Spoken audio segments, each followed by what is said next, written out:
Hello, everyone. Welcome back to the False Nine podcast. Got the usual four with us: myself, Luke, Connor, and Charlie. I'm just gonna have a look ahead with the matches this week. We might talk a little bit about the Champions League purely because Liverpool won, so that's the only reason why I want to talk about it. But no, there's actually a few like really good games. We'll start with Southampton, Chelsea. Um, Chelsea obviously, I don't. Are they in the top four? Are they ahead of West Ham or are they not? I will check that. Yeah, they are. They're 2 points ahead of us. But yeah, Chelsea currently Southampton. Southampton are six losses on the bounce. They have one win in 10. Um, that one win was against us. But yeah, I think Chelsea definitely favourites considering the form they're in as well. Tuchel really has got he looks like he's got them kind of ticking. Four wins on the bounce as well. So going to you, Charlie, first. What do you think?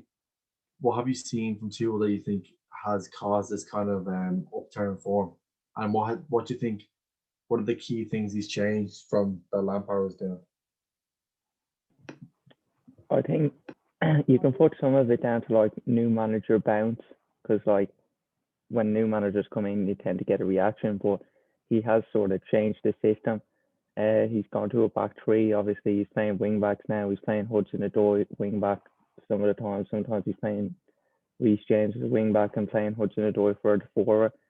I think because he has experience in German football, he's starting to get the best out of Werner. Obviously, he finally scored a goal against, I think, yeah, Newcastle. So that was good for him. But it won't matter unless he can continue some sort of goal scoring streak now. I think they've definitely, since they've changed formation, they're definitely now more defensively solid because obviously they have an extra man at the back. And yeah, Steve gone. Where did Steve go?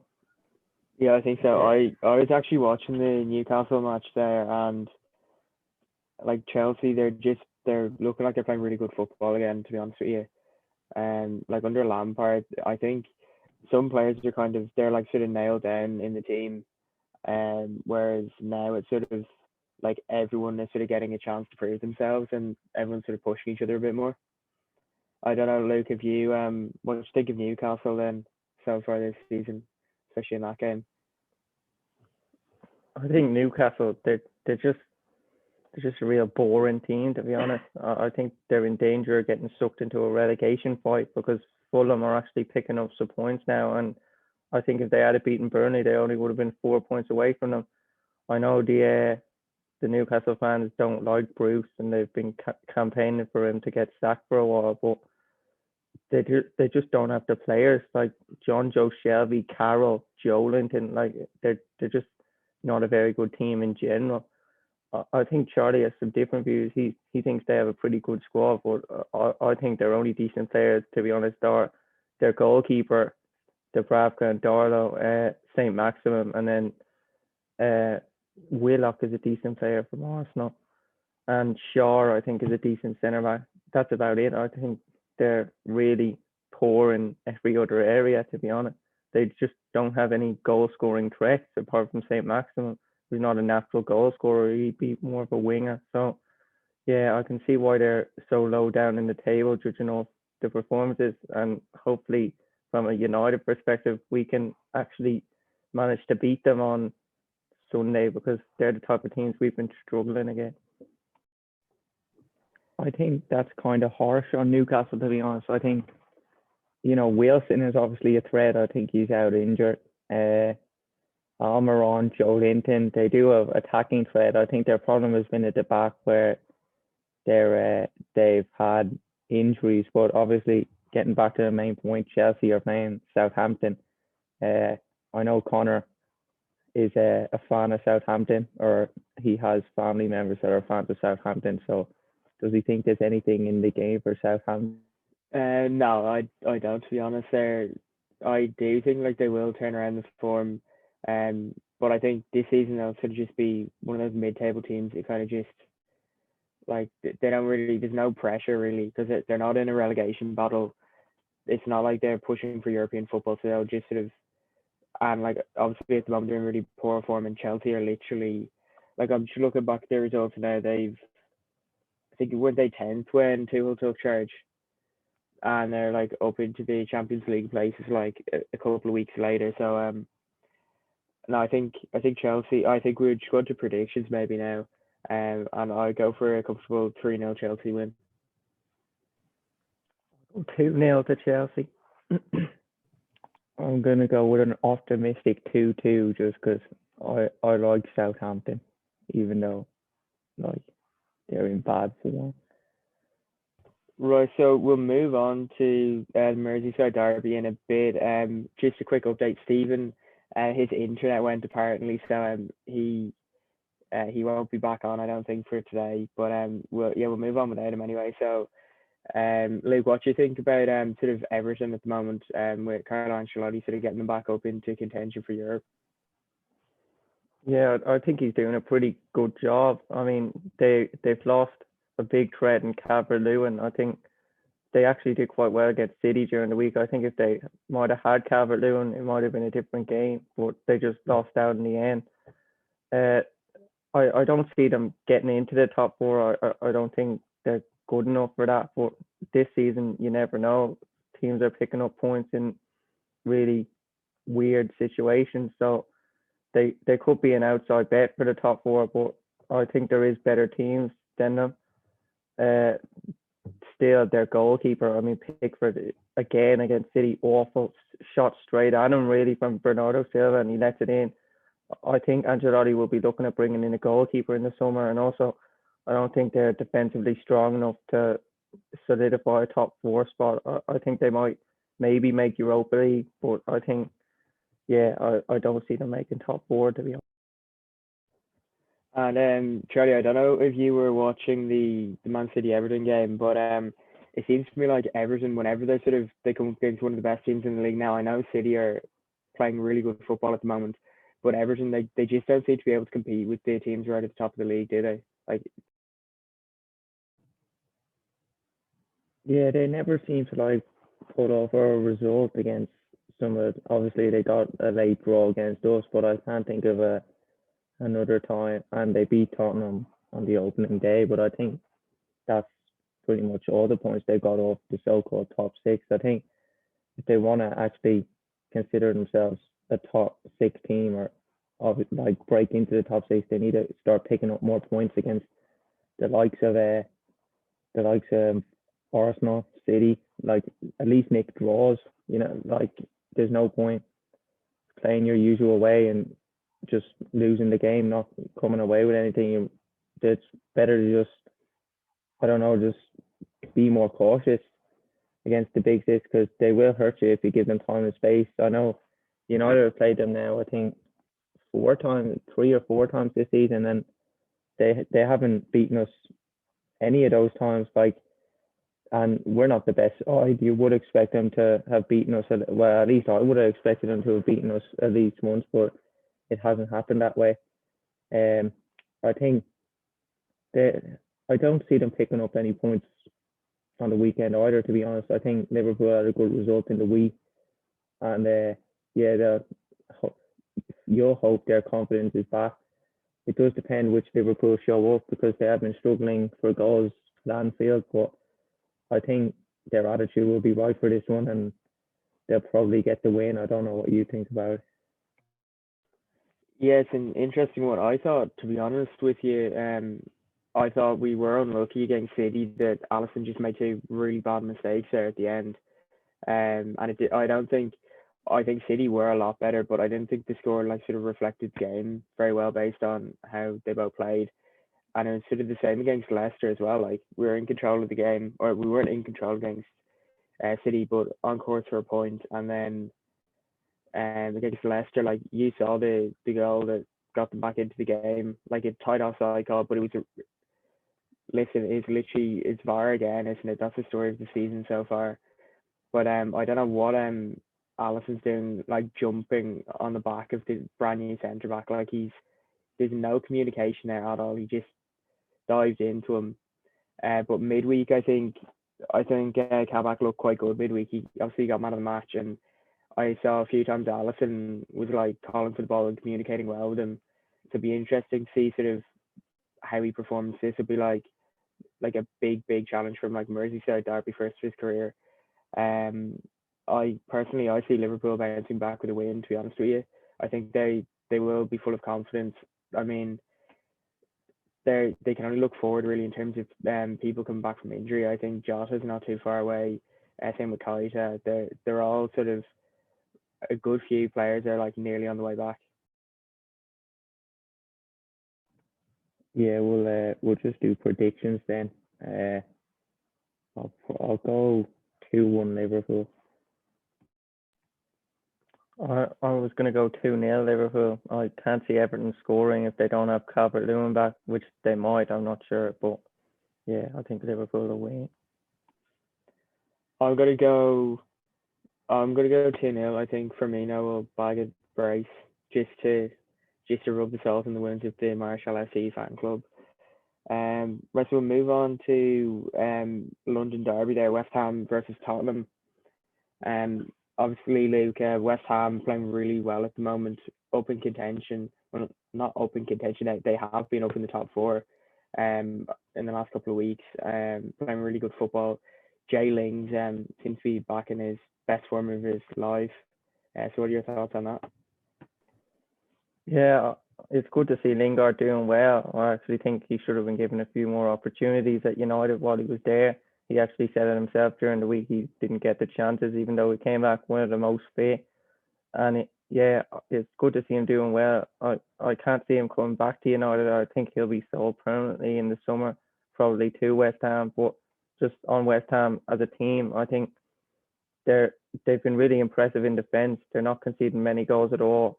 They have a great base in Rice and Soucek, and sometimes they play Noble as well. And then Ogbonna and the other centre backs that play, Dawson's been very, very good recently.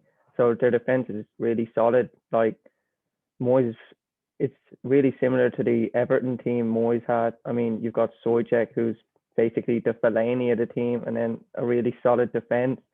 So I think Moyes is doing a really good job there. But again, I can't see them getting into the top four this season.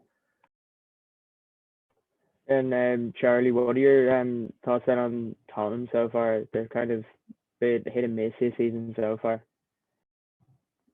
Yeah, they've kind of gone off track recently. Their results have been pretty bad. I watched some of the highlights of the game yesterday where they beat who was it, Wolfsburg or something. It wasn't the actual Wolfsburg, it was some other team, but they won anyway.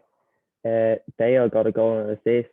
His goal was actually really good, and his assist was pretty good as well. So it'll be interesting to see whether Mourinho starts Bale for that one. I think he should, because I don't think Lucas Moura or Lamela or even Bergwijn are anywhere near the quality of Bale on his day. I think just Tottenham, they're not solid enough at the back. Like, I can see if Antonio plays, I can see West Ham getting 1 or 2 goals relatively easily.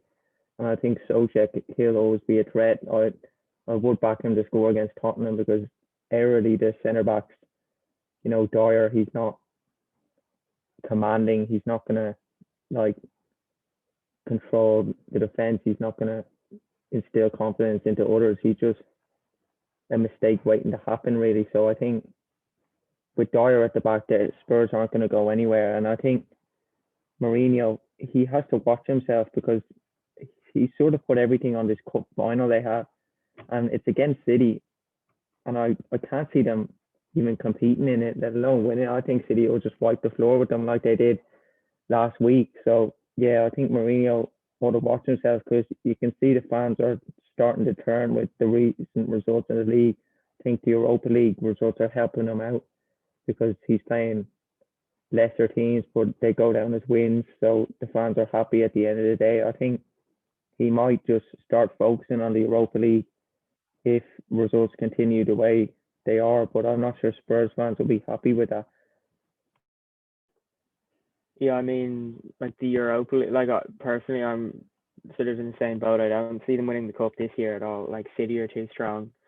And And then in terms of the Europa League, like I think United do have a decent chance of winning that, to be honest. And I think if United were to play Tottenham in Europe right now, I think United would win. I think Spurs, it's kind of interesting because at first we were kind of blaming Mourinho for the whole Bale situation and him not playing, but then Mourinho has given him game time in games that he should be performing in against the sort of lesser teams in the Europa League. He hasn't really performed so far. I know last night he did score a very good goal. I did see that, and the assist as well. But I don't know what his obsession with Lamela is personally. I don't rate Lamela. He just runs around flying into challenges, and he's just a bit of a passion merchant, as we say. But yeah, it's interesting to see Kane being left out. Obviously he's just back from injury.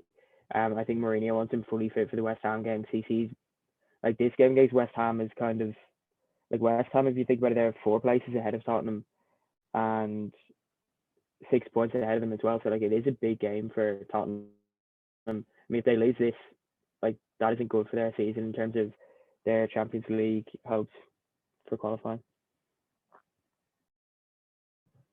Yeah, I think we'll just do predictions again then. Who's home? Is West Ham home or is Tottenham? It is, I think, West Ham. Yeah, West Ham are at home. I'll go 3-2 Tottenham. I'm going to go with a 1-1 draw. I'm going for a repeat of the reverse fixture earlier on in the season. I'm going to go for 3-3 thriller with Declan Rice to score in the 90th minute. Right, so we'll move on to, I suppose, Arsenal Man City next, is it? I suppose Man City are kind of, I think most people have kind of thought that like they've won the league nearly at this stage. United obviously and Leicester 10 points behind, but City look like they could just beat anyone comfortably in the league by 2 or 3 goals. And they could switch around their team as well. That's the thing about them. Their squad, there's so many quality players in there. Mahrez, who I'm a big fan of, he finally actually got a game recently and scored. And I don't know why he isn't getting more game time. I don't know if Guardiola doesn't like him or something, but literally any time the Mahrez has played, he performs. So yeah, Luke, do you see anything in the game then for Arsenal, or do you think it would just be comfortable for City again? Yeah, I think it will be comfortable for City again. Arsenal just aren't at the level to challenge a team like City at the moment. I think Aubameyang showed some decent form with a hat-trick and then followed it up with an absolute disaster class against Benfica. So that's not great if you're taking confidence into account. You think a hat-trick will give him the confidence to at least finish the ball from 3 yards out, but apparently not. So I think City are just better in every aspect than Arsenal. So yeah, I can't see anything in the game for Arsenal really. And then Charlie, do you think Arteta at all? Do you think his job is sort of at risk at the moment, considering the results this season? Do you think the fans sort of would expect more from him, especially because Arsenal are traditionally like that? They're a huge club in England. They should be getting Champions League football every season now. I think the fans kind of recognise, unlike Spurs, that Arsenal, they're just a bit of a mess at the moment, and I think most of them still believe that Arteta is the right man to fix that mess and take them back to where they should be, whether that's top 4 or actually going for titles, we don't know. But I think they've accepted that their squad is it's poor. Like David Luiz shouldn't be starting for a club that wants to finish in the top 4. Bellerin, I would argue, he shouldn't be starting either. I think they have a load of attackers, but when they come in, the only one that really performs at all is Saka, and then you could make an argument for Smith Rowe as well, but he gave away a penalty yesterday and hasn't been as good as he was recently. Obviously, you would expect a bit of inconsistency because of his age, but I think they have to start getting more from their attacking players. I would question his decision to just he seems to have just left Lacazette out.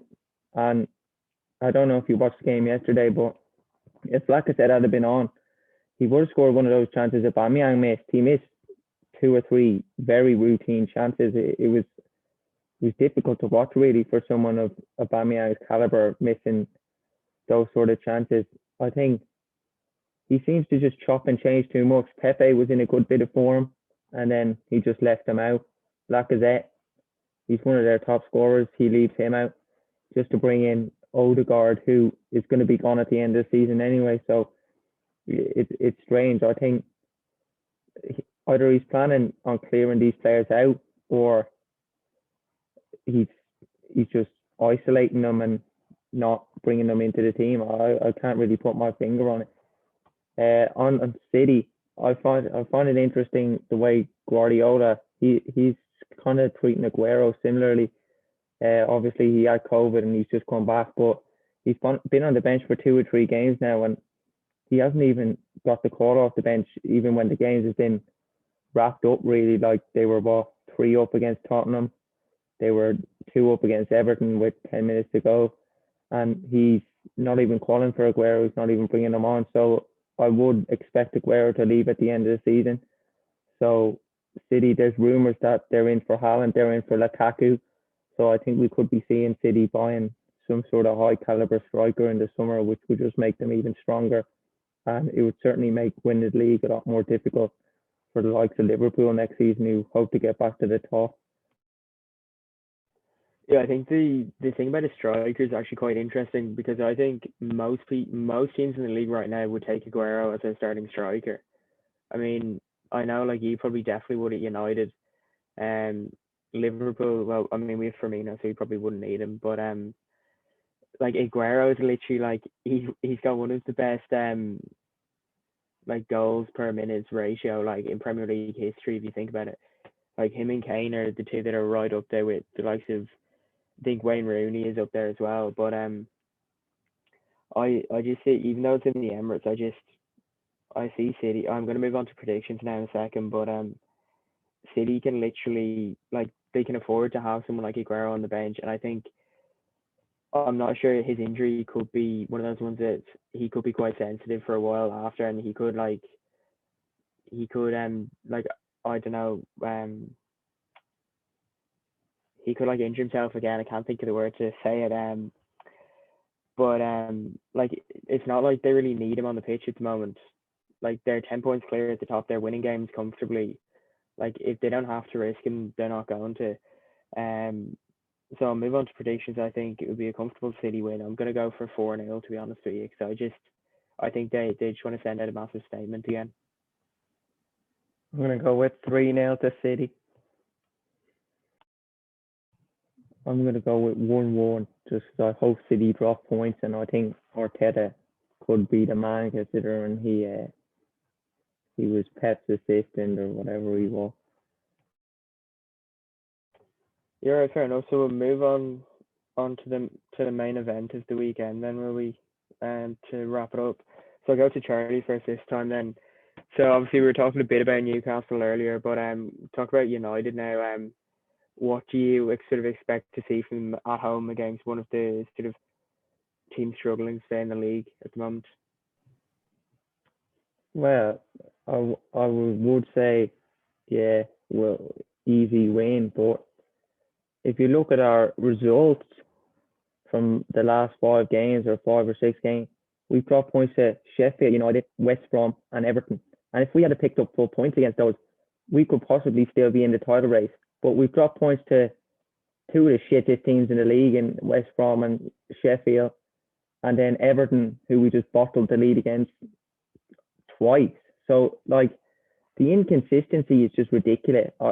Like, you never know what you're going to get. We could just show up and score 2 or 3 goals, comfortable win, or we could just play like we did against Sheffield, play like we did against West Brom, and just pathetically move the ball so slowly, walking around, no runs from the attackers, and just not be able to break down their deep block. You really don't know what you're going to get. I think, what was I going to say again? Boy has to play, because Lindelof, I'm sick and tired of his mistakes. He's not a good defender. He's a good passer. He can hit the switch. He can't really play between the lines though, can he? Like, he's just like, I don't think anyone else in the top four would have Lindelof in their team, and that's probably including West Ham. I don't rate him at all. I don't know what anyone say. And also Maguire against West Brom, absolutely shocking. He nearly cost us a goal as well. I don't know why Eric Bailly isn't playing. Like, if you look at our record with Bailly, I think we played 12 and we've only lost one of those games, which was Tottenham, where Maguire was just at fault and we were down to 10 men. So, whatever reason Ollie doesn't play Bailly, no one else can see it but himself. And it's clear favouritism, putting Lindelof and Maguire together and then playing McFred in front of them just so Maguire can have bloody protection in front of him. Take a few risks, get rid of the McFred double pivot because McTominay can't play anyway because he's injured. Put Bailly in and we can take more risk. We can step up higher. We can close the game like Liverpool do. Liverpool has dropped deeper because they don't have Van Dijk and it's affected their results. And we have to drop deeper because we play Lindelof and Maguire. If we actually play Bailly, we can step further up the pitch. We can close out the spaces and we can easily beat this Newcastle team. I agree with what's been said about Bailly. I don't think there's any doubt about it that if you watch him and Harry Maguire, I don't think anyone's really coming to the conclusion that Maguire's a better player than him. So that says a lot for our £80 million centre back. But I think from a United perspective, at the moment, I'd much rather be going into games and playing not the top teams, but I'm talking about Everton's and maybe Southampton's and Leeds, a mid-table team, because they don't really fully park the bus on us. They think, oh yeah, we're a good side, we're going to give this a go, and we just easily seem to be able to pick them off and score goals. I know we didn't beat Everton, but at least we got 3 goals out of it. There was some sort of entertainment. Whereas the teams that just come and park the ball, we don't create anything. It's literally motionless from our attack the entire game. Harry Maguire walking around with it in defence, no fast passing whatsoever. It's just Bruno trying to open up the defence, which doesn't work really because there's so many people behind the ball. And the reason we're not picking up results against these teams like Sheffield and West Brom, it's not really because we can't break them down. It's because our defence gives them goals. If you give a team a 1-0 lead to hang on to, then they're going to play better. They're going to get some more fuel and go, right, we're 1-0 up now. We're going to fight for every ball a bit harder than we were when we weren't winning. Like, if you look at West Brom, we went 1-0 down. We went 1-0 down to Sheffield United as well. There's a reason we then go and don't pick up the win afterwards, because these teams are fighting for their life. They're going to put their bodies on the line to not concede. And because they can just easily get at our centre backs and score easy goals that we shouldn't be conceding at a top level, then that means they're picking up results. And it's just not good enough. We need to be bringing in a centre back in the summer. And also, I wouldn't put much thought towards that Real Sociedad result during the week as well. I know people might say, oh yeah, we're back, but they played into our hands so much. I don't know why they played on the halfway line and just let Rashford run in behind the entire game. It's the only thing he's good at, really, getting a ball in over the top. I think Rashford is the only player on our team that you constantly see in behind defences, because he's always on the run, on the shoulder, trying to pick up the ball over the top. I'd like to see our other attackers do it a bit more, to be honest. But Sociedad, they deserve a lot of criticism. They played right into our hands and made it so easy for us. So I wouldn't take that too seriously. I would say that's pretty much like the Southampton result, because they were so poor. It was a good defensive performance, to be fair, but I think there'll be a lack of creativity against Newcastle on the weekend as well, seeing as McTominay's injured, Van de Beek's injured, Pogba's injured. So we'll have a Matic and Fred pivot, which doesn't scream creativity. I know Fred got a nice assist, but I think we'll be struggling to break these down again. And I wouldn't be surprised if we open the scoring with a penalty like we usually do against these teams. Yeah, I think I think what you're saying about the defense there, like I think a lot of them, like you're playing for Man United, like you need to have leaders there, people that put their bodies on the line. And at the moment, the centre backs aren't really doing that. I have seen Bailly play. I know he's been criticised a few times for his discipline and putting in stupid rash challenges, but in some ways, I'd nearly rather see someone put in a rash challenge than just to let a defender just waltz by them. Um, and in terms of the whole thing at the moment, it seems like there seems to be an over reliance on Fernandes. Everyone's like, oh, he'll get us back in the game. We saw it against West Brom there. Very good goal, I have to say. I was watching it live. I was very disappointed when it went in, but it's a great finish by him. But it's just the rest of the team. It's almost like they just look up to him whenever they don't know what to do. They're like, oh, Bruno will help us out here. And I think Arsenal were kind of a bit like that with Aubameyang for a while, just expecting him to just produce a moment of magic in the match to get them back in the game. And if United are serious about winning titles, like a lot of the fans are going on about, like I genuinely can see United, like if you do make a few signings over the summer, improve the centre back area, another midfielder in, you probably need some sort of attacker. I know there's rumours about Sancho going. I don't know how true they are. I don't think that'll end up happening in the end. But if you get a few players in, like you could challenge for the title next season with Liverpool and Man City. But I think the people need to sort of stop shying away from the fact that like they need to admit that there are changes that need to happen instead of just trying to blame players on the pitch and saying, oh, they need to be playing better. Like if you're winning titles, you need to have quality players, and you can't just expect someone like Lindelof, like he's not a Premier League title winning quality centre back, and like nothing's going to change that. You need to replace him. Yeah, I think we've said what needs to be said about Lindelof, to be honest. So I don't think he's good enough. I think your point on the title, people thought we were in a title race this season, but I mean, realistically, we're kind of a one-man team with just Bruno Fernandes, and even sometimes for 75% of the game, he doesn't have a good game. He gives the ball away. He's quite sloppy. He takes stupid shots, but he's sort of a moments player. He'll produce 2 or 3 moments in a match, a goal, he'll get an assist, and that's what's been the difference. Obviously, he went through a patch of where he didn't get a goal or assist, and we clearly didn't pick up the results in those games. So we can't be relying on Bruno. We've been saying it all season that Greenwood and Martial need to start finding the net. They don't seem to be doing it. So I think either Martial will be sold or we'll probably start looking for another attacker. I think there's been links to Coleman this week. Not sure how credible they are, but I think he would be a good signing. Obviously, you mentioned Sancho as well.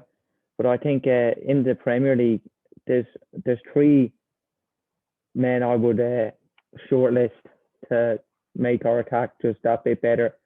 And they'd be Grealish, Pedro Neto, or Harvey Barnes. I think those 3, they just, every time you watch them, they look quality. Barnes is having a great season. Neto, he's young. I can see him having sort of a Jota effect if he was to come to United. And then Grealish, obviously, he's just world class. So I think we definitely need to look at bringing in some sort of winger in the summer, preferably right-sided. I know the 3 I just named are predominantly left-sided, but we do need to look at finally bringing someone in on the right. Diallo, he's apparently a right mid, but he played yesterday and he played on the left, so that was a bit strange. I think we should start to see Diallo in the Premier League. I think, yeah, he's what, 19, but all the other clubs play youngsters and they don't make excuses like Ollie does, like he's inexperienced. This guy's played a Champions League game for Atlanta. He doesn't need an experience in the Europa League for 10 minutes. That's not experience to him. He's already experienced it. So I think he should definitely start the return leg against Sociedad, and I'd like to see him get more minutes in the league, because at the moment, whoever plays on the right just isn't doing anything. So yeah, will we do predictions for this game then? Hopefully we win 2-0, but I wouldn't be surprised if we fuck up again. Yeah, I think I was watching the Chelsea Newcastle match and they were really poor. I'd probably I'll go 3-1 just to be safe. I think with the defense United have at the moment, I think they could possibly concede, but I expect them to win quite comfortably. I'm going to go with 2-0 to United. I think we'll probably open the scoring with something lucky or a penalty. And also just on right wing signings, I'm not going to go on for too long, but someone Charlie didn't mention, I think Rafinha from Leeds would also be a great signing. He's been great this season. He's a left-footed right winger. I think we could easily do a Dan James swap deal plus cash for him. He's a great player. Right, well, I think that's it for this week then. Gone through all the games. Obviously, we'll just have a quick mention there. Liverpool, as we said, they did win during the week. Big win against Leipzig, who United failed to beat. So, yeah, I'm just putting that in there. Just Stephen will enjoy watching that back. But yeah, his official reason for not being able to continue was that his internet went and then his dad started doing a bit of DIY around the house. So it was very noisy. So unfortunately he couldn't join us for the rest of the podcast. But yeah, that's pretty much it. Thanks for watching and don't forget to like, subscribe and share.